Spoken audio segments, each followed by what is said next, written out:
Hey everybody, Jim the Tabletop Engineer here, and in this episode I'm going to make a GM screen, specifically a mimic screen.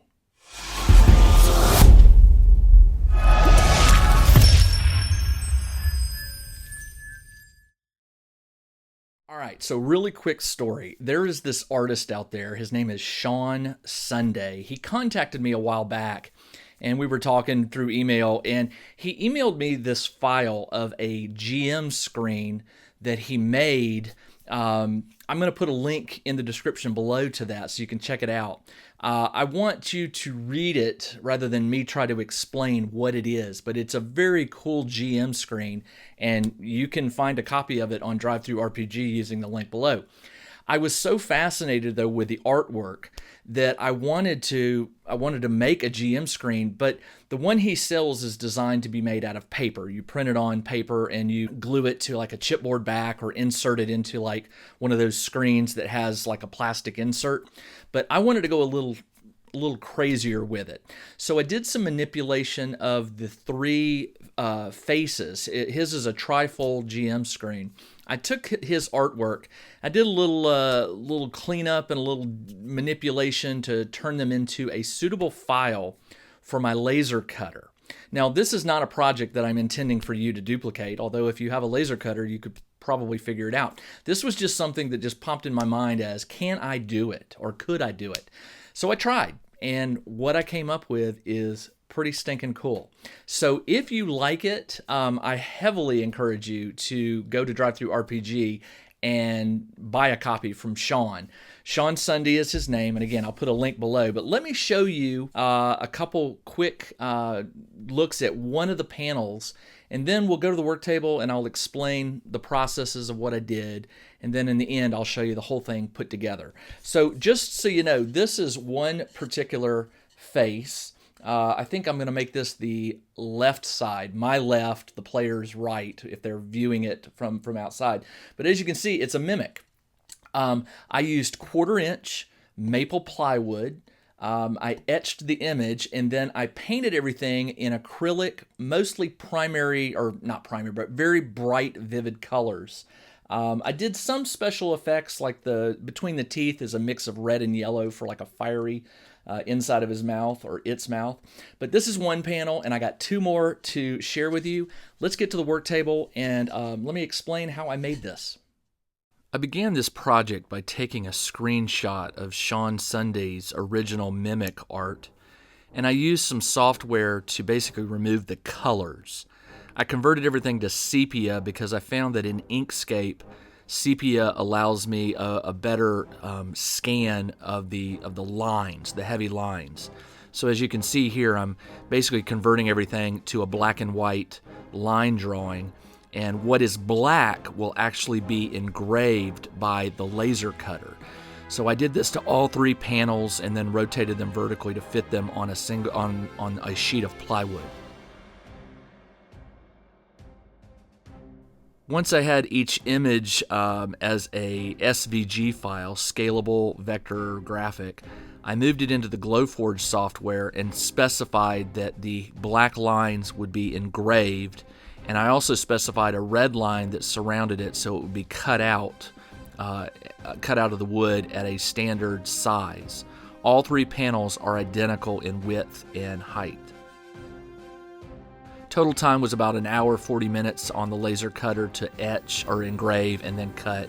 Here it is finishing up the last of the engraving, and then in just a second you will see the cutting begin. Right here, there it is, a much slower, brighter line as it goes all the way around and cuts the panel out. Next it was to painting, and I basically used very bright colors. I followed Sean's color scheme to a point. I did make some changes in some of the eye colors and stuff, but here painting the teeth, painting the gums, the eyelids.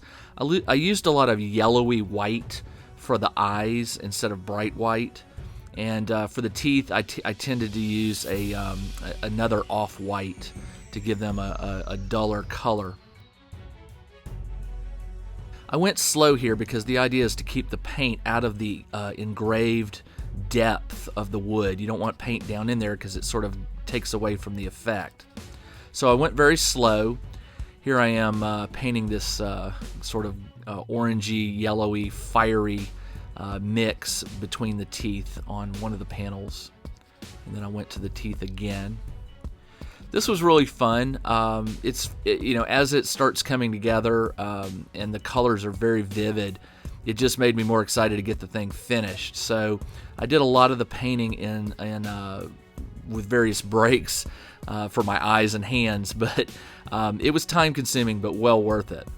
So here I am just doing some more of the eyeballs and various components of the panels. Some panels had more elements than others.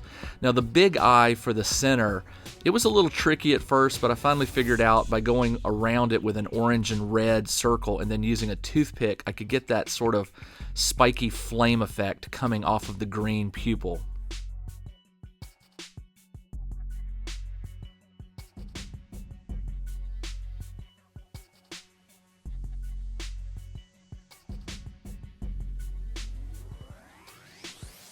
Then when all the panels were done, I went all the way around all four edges with an off yellow, sort of a goldish yellow. It just really made everything pop out and tied all three panels together. I had to give each of the panels 3 coats of this yellow. Yellow is not easy to work with, and it doesn't look good after just 1 coat. So what you're not seeing is three coats to get it to a level that I was happy with.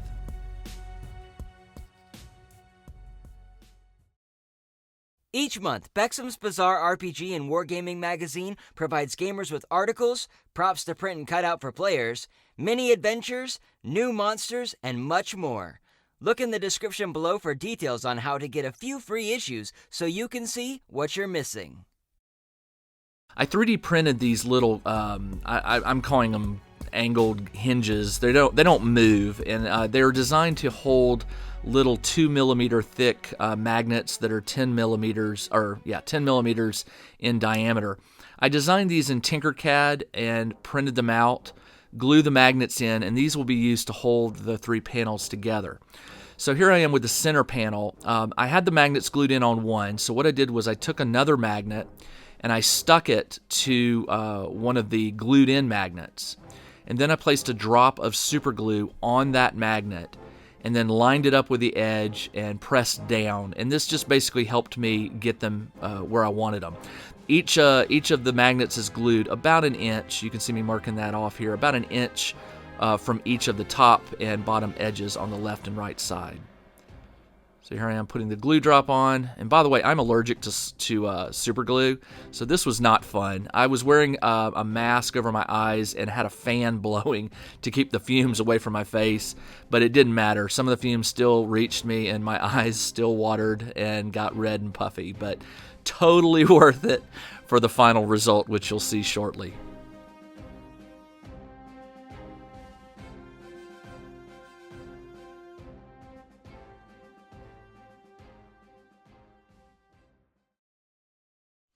Okay, so I rushed through that mainly because it could take 2 or 3 hour video to show you everything that was needed. But I already showed you one panel. Let me show you another one. This is another one. This one's one of my favorites with the blue eye down in the bottom and the red eye up at the top. It's just a fun one to do. This is panel number 2. This will go on the right, my right, the player's left. And then for the center panel, I've got this one. The eye with another blue eye over here.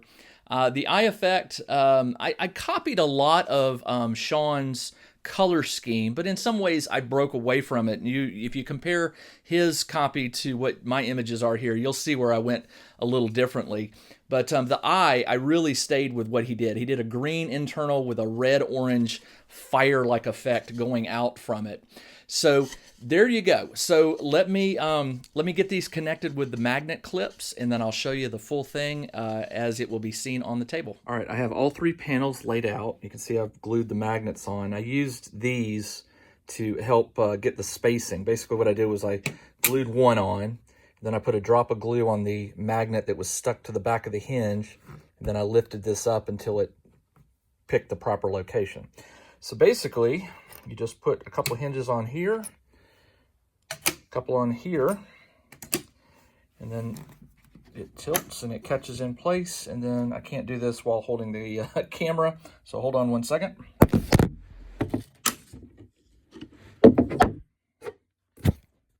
There we go. And it sort of moves a little bit. It's got a fixed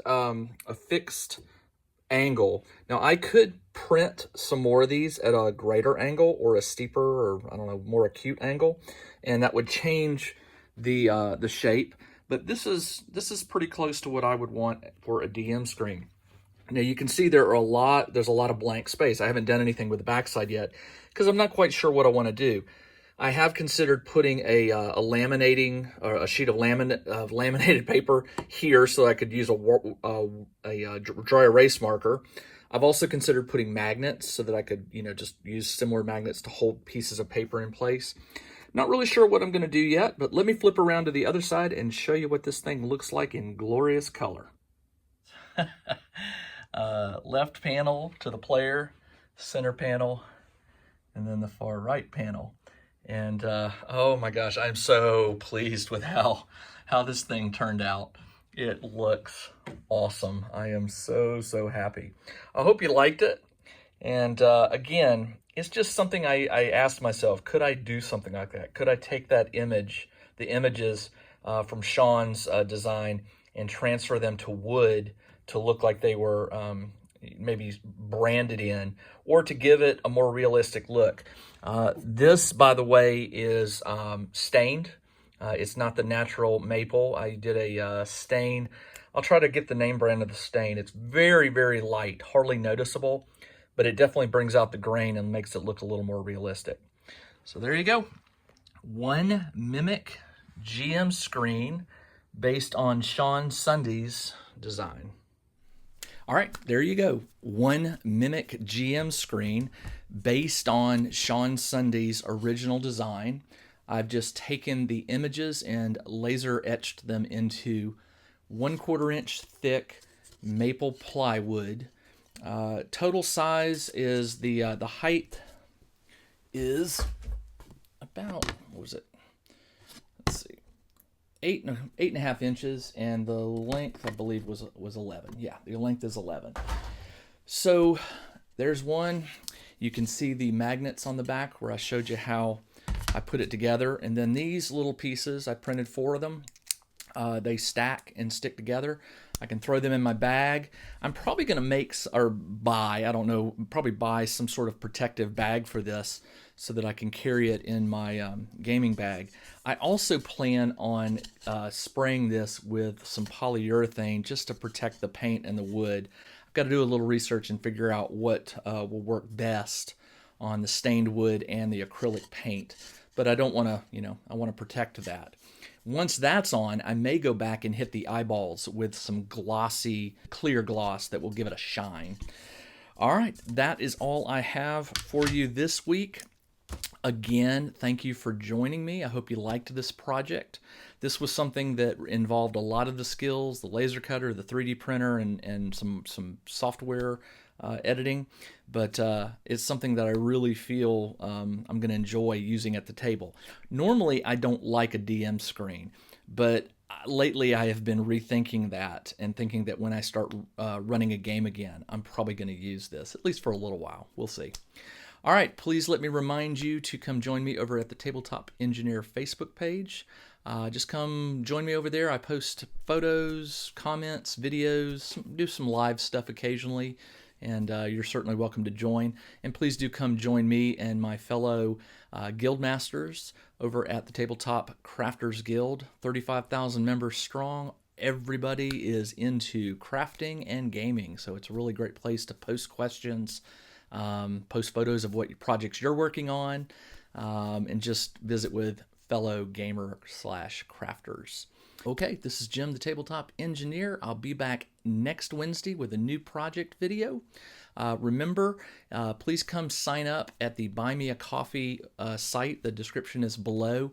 If you sign up on that, you get Bexham's Bazaar magazine every month. You get an early edition of the RPG and Wargame Supply Sourcebook, and you get access to these more advanced videos 30 days ahead of my releasing them to the general public on YouTube. All right, that's it. This is Jim, the Tabletop Engineer. Everybody, take care.